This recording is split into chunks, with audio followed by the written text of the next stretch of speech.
Welcome to Rack of the Week number 229. We are going to talk about Nineball today instead of straight pool. Probably go back to straight pool next week. I want to say thank you very much to my supporters on YouTube and Patreon, and welcome to my new supporters, Doug, Paolo, and Ramon. Thank you very much for your support. Want to make a real quick announcement, just a little tease, just a tiny little tease here. I'm working on a project. It looks like it's going to work out. It's not going to be ready till about September, but I want to get a little bit of excitement going about it. A little tease about this. This is going to be a product for sale, and it's going to be pro level straight pool instruction. And that's all I want to say right now. I will give a tiny little hint on the screen of what it might have to do with. And you can read into that what you want, and don't bother asking because I'm not going to say anything else. The project is still in its infancy, and we're working hard on it. Sometime in September, let's say, we're shooting for. Okay, Rack of the Week, 229. We're talking about Nineball, and of course, what else could we talk about? Congratulations to Carlo Biado, the champion. World Pool Championships in Jeddah, Saudi Arabia. I'm going to use a few clips from Matchroom and just a couple of clips here and there, not with a lot of sound because I want to respect their copyright. Of course, I can use snippets of things under terms of fair use, and I'm not affiliated with Matchroom in any way, but I'll state that the $10 a month they charge is a bargain and a half. You get so much pool. I talked about this tournament before it started and the fact that Federgorst was a champion from last year, and I put his odds of making it to the Final Four at less than 50%. Not because anything to do with Federer himself, but just because it's just so dang hard to repeat a win like this. Federer actually, I think he was playing better than he was last year, and he made it to the finals.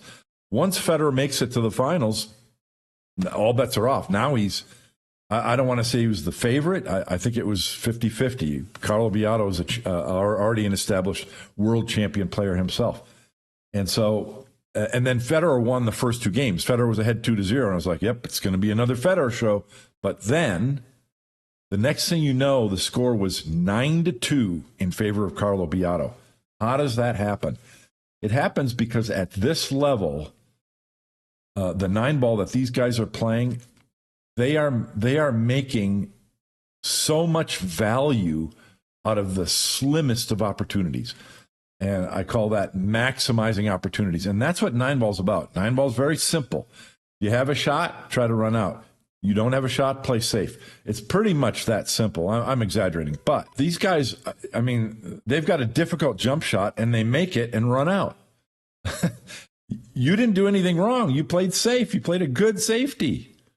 They're just so good at getting so much value out of minimal opportunities. So I want to talk about one game from that match. This is later in the match. This is game number 22. The score is 12-9 in favor of Carlo Biado in a race to 15. So Federer has been making an amazing comeback. He's hardly getting any chances, and he's making a comeback.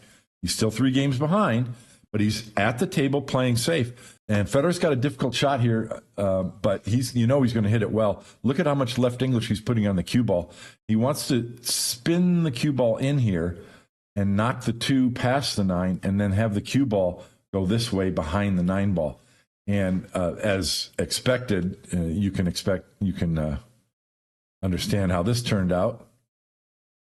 Just the way you would expect from a champion of Federer's capabilities. But now, Carlos comes to the table. He's ahead 12-9. He has the slimmest of opportunities here. What does he do? He's shooting a jump shot.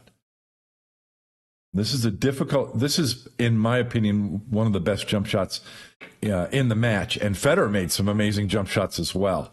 So to be able to not only hit the 2 ball, but he's not playing safe. He's shooting at the pocket. And he's got to get a window between 2 other balls to get a shot at this 3 ball, which he does achieve. That's maximizing your opportunities. Carlo makes several shots that are fantastic here. So he's got to shoot a long 3 ball, but he needs to pull the he doesn't want to play short side position here. He needs to pull the cue ball over that way. So the cue ball is going to travel 7 feet. He's got to have backspin on the cue ball after 7 feet of travel, but not maximum backspin, just enough to pull it over here and get a shot on this 4 ball. Now, I want to show something, a little bit of Carlo Biado's fundamentals. Take a look at his grip position here. Now, I hit pause real quick.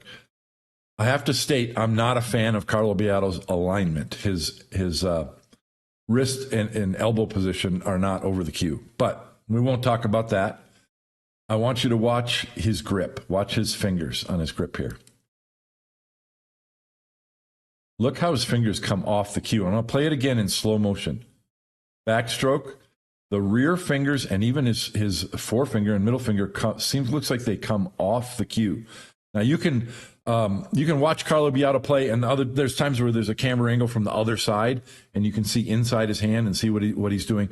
But I invite you to check out my video on how to grip the pool cue, because I talk about this.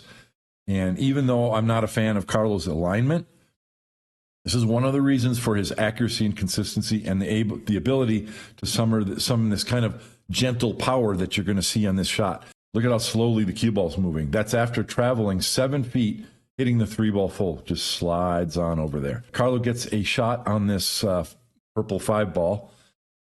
I invite you to set this shot up at home. This is a tough, tough shot. That 5 ball is probably 1/8 of an inch off the rail. So it's going to brush the rail, probably going in, but not much. You don't have a lot of room to cheat the pocket. These are 4-inch pockets as well. But he's still got to get a lot of right English on the cue ball to pull the cue ball below the side pocket for the 6. Hits it great. Set this up and see how many times out of 5 you can do that. He actually hit it a little bit wide of the rail. It didn't brush the rail going in. Did you see that? Now, although that was a fantastic shot, he got the speed is a little bit off, and the cue ball stops, I think, finally here. Look at where that 6 ball is. That's a super thin shot. I don't know what you can do with the cue ball here just to be able to pocket the ball. Let's say the cue ball's here. I mean, the cue ball is going to have so much speed on it. Where is it going to go? You might even want to try and come around table like this to get a shot on the 7. I don't know. So from a 7-foot-long, delicate draw shot, now Carlo, he decides to spin the ball in and use the 9 ball to stop the cue ball. Again, I invite you to set that up on your table and see if you can hit that 6 ball that delicately and accurately with that much side spin. This is one shot after another in the same game. And now when he shoots this 7 ball, and now on this 7 ball shot, he's against the rail. This looks like a simple shot. You just have to cut the 7 ball in. But you're against the rail, so you can't do anything but put some topspin on it. And that topspin is taking the cue ball right at the side pocket. Well, I invite you to watch where the 7 ball enters the pocket. It enters the right side of the pocket. He's hitting it as fat as he can, so the cue ball goes through the 7 ball to hit the rail below the side pocket so he doesn't scratch. It's really going to be hard to get any position, but he just wants an opportunity. See how fat he hit that? Wants to be able to see the 8 ball. And now comes possibly one of the shots of the tournament. And that's part of the reason, aside from the jump shot on the 2 ball, why I think this was the game of the match. Most players are going to play a safety here. And I believe the announcers talk about it. The safe is to bank the 8 ball short of the corner pocket and then back here, the center table. Using low right on the cue ball, or maybe just low, you can just pull the cue ball down here. And you're trying to get the cue ball between the 9 ball and the center table. That's a somewhat routine safety that players of this caliber are extremely good at. Carlo Biado is ahead 12-9 at this point. Doesn't he want to protect the lead? I don't know. Evidently, that's not in his mindset. He wants to win the game. He wants to get to 15. He's instead of choosing this safety, Carlo is clearly aiming at the pocket and sending the cue ball into the 9 ball.